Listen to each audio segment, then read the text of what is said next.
الإسكندرية النهاردة ما كانتش مجرد مدينة على البحر. الإسكندرية النهاردة كانت في قلب حدث سياسي كبير جداً خلى العالم كله يبص ناحيتها. رئيس فرنسا إيمانويل ماكرون بنفسه وصل المدينة، والرئيس السيسي كان في استقباله وسط تغطية إعلامية ضخمة جداً. بس السؤال الحقيقي هنا مش مين زار مين، السؤال إيه اللي جاب رئيس فرنسا للإسكندرية أصلاً؟ وليه افتتاح جامعة يخلي رئيس دولة يسيب بلده ويجي بنفسه؟ وهل الموضوع فعلاً تعليم وبس؟ ولا في لعبة نفوذ جديدة بتتعمل دلوقتي في المنطقة؟ خصوصاً إن فرنسا في آخر كام سنة بدأت تخسر وجودها ونفوذها في إفريقيا بشكل واضح. فالنهاردة هنفهم ليه الإسكندرية رجعت فجأة للمشهد الدولي من جديد، وإيه الرسائل الحقيقية اللي كانت ورا زيارة ماكرون لمصر. الإسكندرية، المدينة اللي طول عمرها ليها طابع مختلف، مش مجرد مدينة على البحر، دي مدينة كانت زمان من أهم مدن العالم كله. من هنا حضارات كانت بتعدي، ومن هنا أوروبا كانت بتبص على الشرق، ومن هنا مصر كانت فاتحة على البحر المتوسط. مدينة فيها تاريخ يوناني وروماني وعربي وأوروبي. مدينة كانت زمان مركز عالمي للثقافة والسياسة والتجارة. لكن مع الوقت الإسكندرية بدأت تبعد شوية عن المشهد السياسي الكبير. بقت بالنسبة لناس كتير مرتبطة بالبحر والصيف والذكريات أكتر من إنها مرتبطة بأحداث دولية وسياسية. لحد النهاردة، لأن فجأة كل الكاميرات راحت على الإسكندرية. رئيس فرنسا إيمانويل ماكرون بنفسه وصل المدينة في زيارة رسمية خلت الإعلام المحلي والعالمي مركز معاها بشكل ضخم جداً. موكب رئاسي، تأمين في كل مكان، صحافة، وأعلام مصر وفرنسا مالية الشوارع. والمشهد كان مختلف فعلاً، لأن طبيعي إن الزيارات السياسية الكبيرة تبقى في القاهرة، لكن المرة دي الإسكندرية هي اللي كانت في الصورة. وده لوحده خلى ناس كتير تسأل، ليه ماكرون جه الإسكندرية تحديداً؟ وليه فرنسا مهتمة بالمدينة دي بالشكل ده؟ خصوصاً إن الزيارة دي مش مجرد زيارة بروتوكول وخلاص، لكن مرتبطة بمشروع فرنسا شايفاه مهم جداً لمستقبل نفوذها ووجودها في إفريقيا والمنطقة. والأغرب إنه كل ده بيحصل في وقت فرنسا أصلاً بتواجه مشاكل كبيرة جداً في إفريقيا. نفوذ بيقل، ودول بدأت تبعد عن باريس، ووجود فرنسا هناك بيتراجع سنة بعد سنة. فهل فرنسا بدأت تدور على طريقة جديدة ترجع بيها نفوذها؟ وهل مصر بقت جزء أساسي من الخطة دي؟ وهل اختيار الإسكندرية كان مجرد صدفة؟ ولا رسالة سياسية متخطط لها كويس؟ عشان نفهم كل ده لازم الأول نعرف إيه هي جامعة سانجور، وليه افتتاح جامعة ممكن يخلي رئيس فرنسا يسيب باريس ويجي بنفسه للإسكندرية. السبب الرسمي لزيارة ماكرون للإسكندرية كان افتتاح المقر الجديد لجامعة سانجور. بس الحقيقة إن جامعة سانجور مش أي جامعة وخلاص، ودي أهم نقطة لازم ناخد بالنا منها. الجامعة دي تعتبر من أهم أدوات فرنسا التعليمية والثقافية في إفريقيا. اتعملت أصلاً علشان تجهز وتطلع قيادات وكوادر إفريقية، خصوصاً من الدول اللي بتتكلم فرنساوي. يعني ببساطة فرنسا من زمان فهمت إن النفوذ مش لازم يبقى بالسلاح والدبابات بس، ممكن يبقى باللغة وبالتعليم وبالجامعات. وعشان كده جامعة سانجور بالنسبة لفرنسا مش مجرد مكان للدراسة، دي مشروع مهم جداً ليهم. الجامعة بيجي يدرس فيها طلبة من دول إفريقية مختلفة، وبيتدربوا على مجالات زي الإدارة والتنمية والعلاقات الدولية والصحة وإدارة المشروعات.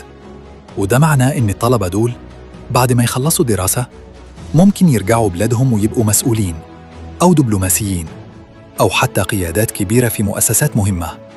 وهنا بقى الفكرة الأهم، إن فرنسا مش بس بتعلمهم، لأ، دي كمان بتبني علاقات ونفوذ ليها جوه إفريقيا على المدى الطويل. وده اللي بيتقال عليه القوة الناعمة. يعني بدل ما تفرض تأثيرك بالقوة والسلاح، تخلي تأثيرك يوصل بالفكر والثقافة والتعليم. وعشان كده افتتاح المقر الجديد للجامعة في مصر كان مهم جداً بالنسبة لفرنسا، خصوصاً إن مصر دلوقتي بقت من أكثر الدول المستقرة في المنطقة.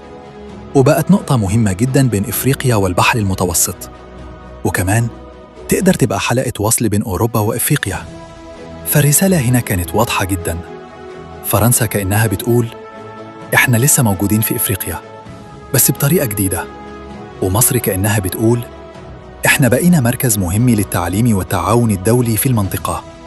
وعشان كده الزيارة دي كانت أكبر بكتير من مجرد افتتاح جامعة. دي كانت رسالة سياسية كاملة بس متقدمة في شكل تعليم، لأن في السياسة الجامعة ساعات بيبقى تأثيرها أخطر من السلاح. عشان نفهم ليه زيارة ماكرون للإسكندرية مهمة بالشكل ده، لازم الأول نبص على اللي حصل لفرنسا في إفريقيا خلال آخر كام سنة، لأن الحقيقة فرنسا هناك بدأت تخسر نفوذها بشكل واضح جداً.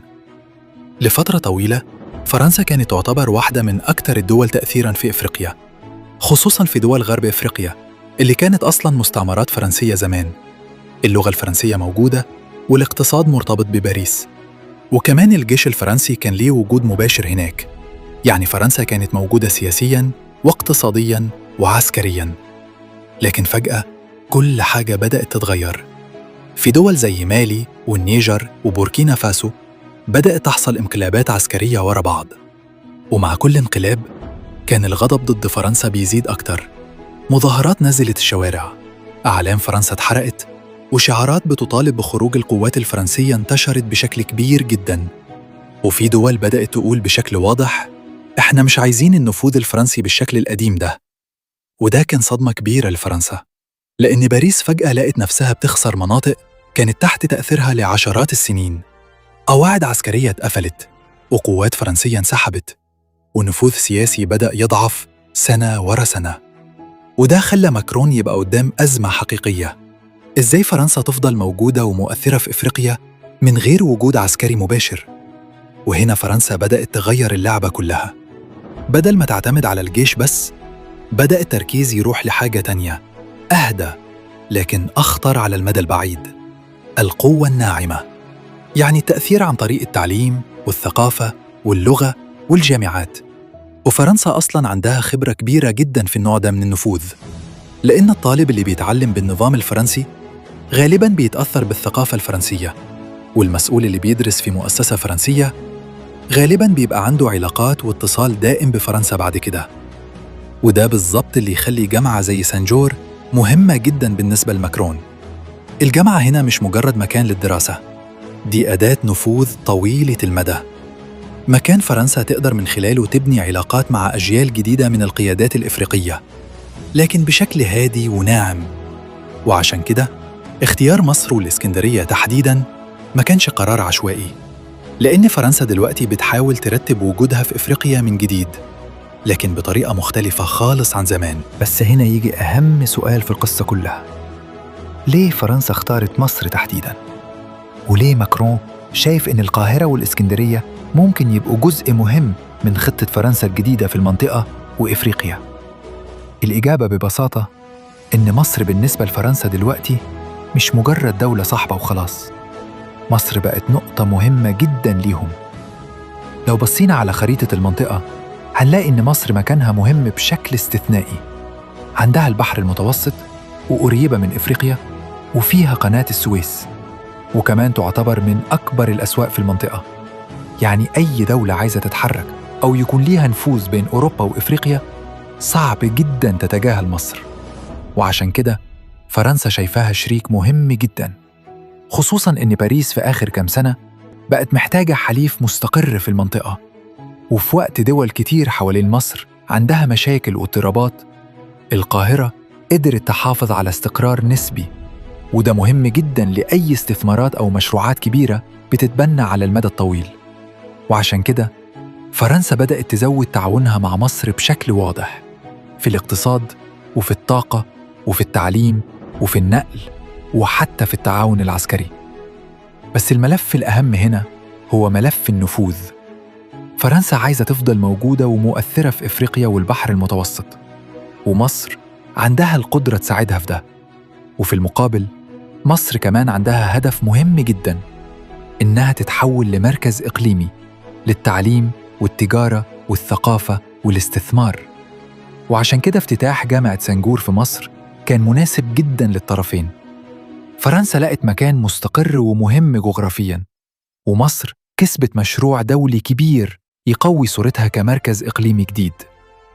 بس الأهم من كل ده إن اختيار الإسكندرية تحديداً ما كانش صدفة. دي كانت رسالة سياسية ورمزية قوية جداً، لأن الإسكندرية طول عمرها مدينة عبور، مدينة تربط بين حضارات وبين قارات وبين ثقافات مختلفة، من أيام الإسكندر الأكبر لحد مكتبة الإسكندرية، لحد الميناء والبحر المتوسط. والمدينة دي دايماً ليها دور عالمي مهم، والظاهر إن الدور ده بيرجع تاني من جديد. ويمكن عشان كده ماكرون ما بدأش بالقاهرة، بدأ بالإسكندرية، وكأن الرسالة بتقول إن البحر المتوسط نفسه راجع يبقى ساحة نفوذ وتأثير وصراع من جديد. بس يفضل أهم سؤال، ليه الإسكندرية تحديداً؟ ليه ماكرون ما افتتحش المشروع من القاهرة؟ وليه كل الرمزية السياسية دي كانت مرتبطة بمدينة على البحر المتوسط؟ الحقيقة إن اختيار الإسكندرية ما كانش صدفة خالص. الإسكندرية بالنسبة لأوروبا وفرنسا تحديداً ليها معنى مختلف تماماً. المدينة دي مش مجرد محافظة مصرية، الإسكندرية طول عمرها كانت نقطة مقابلة بين الشرق والغرب، مدينة اتبنت أصلاً علشان تبقى مدينة عالمية. ومن أيام الإسكندر الأكبر الإسكندرية كانت بوابة البحر المتوسط، ميناء ضخم ومركز تجارة، ومكان كانت بتتقابل فيه ثقافات وشعوب من كل حتة في العالم، يونانيين وإيطاليين وفرنسيين وعرب ويهود، كل دول عاشوا هنا في وقت من الأوقات. وعشان كده الإسكندرية دايماً كان ليها طابع مختلف عن أي مدينة تانية، مدينة فيها روح أوروبية شوية وروح عربية شوية وطابع متوسطي واضح جداً. حتى العمارات القديمة والشوارع والبحر، كل حاجة فيها كانت بتحسسك إنك في مدينة عالمية، مش مجرد مدينة محلية وخلاص. وعشان كده أوروبا طول عمرها شايفة الإسكندرية جزء مهم جداً من تاريخ البحر المتوسط. ومش صدفة إن فرنسا تحديداً عندها ارتباط ثقافي قديم بالمدينة دي، لأن الإسكندرية بالنسبة للفرنسيين مش مجرد مكان على الخريطة، دي فكرة التبادل الحضاري والنفوذ الثقافي والوجود الأوروبي في المنطقة. وعشان كده لما ماكرون يجي الإسكندرية بنفسه، فالموضوع هنا أكبر من مجرد افتتاح جامعة. الرسالة إن المدينة دي ممكن ترجع تلعب دورها التاريخي من جديد، ومصر كأنها بتقول للعالم إحنا مش مجرد دولة في الشرق الأوسط، إحنا مركز بيربط إفريقيا بأوروبا وبالبحر المتوسط كله. وعشان كده كمان التركيز الكبير كان على صور البحر ومكتبة الإسكندرية وشكل المدينة الحضاري، لأن المشهد كله معمول بعناية علشان يطلع رسالة واضحة إن مصر تقدر تقدم نفسها كمركز ثقافي وتعليمي ودولي مهم في المنطقة. وفي نفس الوقت فرنسا كانت بتبعت رسالة تانية، إنها لسه موجودة ولسه مهتمة بالمتوسط وإفريقيا، بس بشكل أهدى وأنعم من زمان. ويمكن عشان كده الزيارة دي كان فيها رمزية أكتر من السياسة نفسها، لأن أوقات مكان الحدث بيبقى أهم من الحدث نفسه. بس بعيد بقى عن الصور الرسمية والابتسامات قدام الكاميرات والكلام الدبلوماسي المعتاد، فالزيارة دي كان وراها رسائل سياسية تقيلة جداً. أول رسالة إنه العلاقة بين مصر وفرنسا لسه قوية جداً وبتقوى أكتر مع الوقت، وده باين من حجم التعاون بينهم الفترة الأخيرة، مش بس في السياسة، لأ كمان في الاقتصاد والطاقة والتعليم والنقل وحتى المشاريع الكبيرة المهمة. وفرنسا دلوقتي شايفة إن مصر شريك مهم جداً ليها في المنطقة، خصوصاً مع المشاكل والتوترات اللي بتحصل حوالين البحر المتوسط وإفريقيا. أما الرسالة التانية فكانت خاصة بالنفوذ، لأن العالم دلوقتي بيتغير والدول الكبيرة بقت بتحاول تسيطر وتأثر بطرق جديدة من غير جيوش ومن غير حروب مباشرة. وعشان كده التعليم بقى مهم جداً في السياسة، لأن الجامعة دلوقتي مش مجرد مكان الناس بتروح تتعلم فيه وخلاص، لأ دي ممكن تبقى وسيلة تأثير كبيرة جداً، تبني علاقات وتطلع ناس قريبة منك فكرياً وتخليك موجود ومؤثر سنين طويلة. وده بالظبط اللي فرنسا بتحاول تعمله بمشاريع زي جامعة سنغور، إنها تفضل موجودة ومؤثرة بس بشكل أهدى وأذكى من زمان. وعشان كده فالزيارة دي ما كانتش مجرد افتتاح مبنى جديد وخلاص، دي كانت محاولة لترتيب شكل جديد للنفوذ والعلاقات في المنطقة، خصوصاً في إفريقيا والبحر المتوسط. وده يخلينا نسأل سؤال مهم جداً: هو التعليم فعلاً بقى واحد من أهم أسلحة السياسة دلوقتي؟ اللي حصل في الإسكندرية النهاردة ما كانش مجرد افتتاح جامعة، وما كانش مجرد زيارة بروتوكولية لرئيس أوروبي وخلاص. اللي حصل كان مشهد كامل بيقول إن العالم فعلاً بيتغير، وإن الصراع بين الدول ما بقاش بس بالسلاح والجيوش. دلوقتي في نوع تاني من النفوذ، نفوذ بيبدأ من جامعة وثقافة ولغة وعلاقات بتتبني على سنين طويلة. وواضح إن فرنسا بتحاول ترجع لأفريقيا بس بشكل جديد ومختلف عن زمان. ومصر كمان واضح إنها بتحاول تقدم نفسها كلاعب أساسي في المعادلة دي. أما الإسكندرية فالمدينة اللي ناس كتير كانت فاكرة إن دورها خلاص انتهى، رجعت فجأة للمشهد الدولي من جديد. مدينة على البحر، بس واضح إنها لسه قادرة تبقى نقطة ربط بين قارات وثقافات ومصالح دولية كبيرة جداً. ويمكن عشان كده الزيارة دي كانت أكبر بكتير من مجرد افتتاح جامعة. شايف إن فرنسا فعلاً بتحاول ترجع لأفريقيا من بوابة التعليم؟ وهل الإسكندرية ممكن ترجع تاني مركز دولي وثقافي مهم في المنطقة؟ اكتب رأيك في الكومنتات.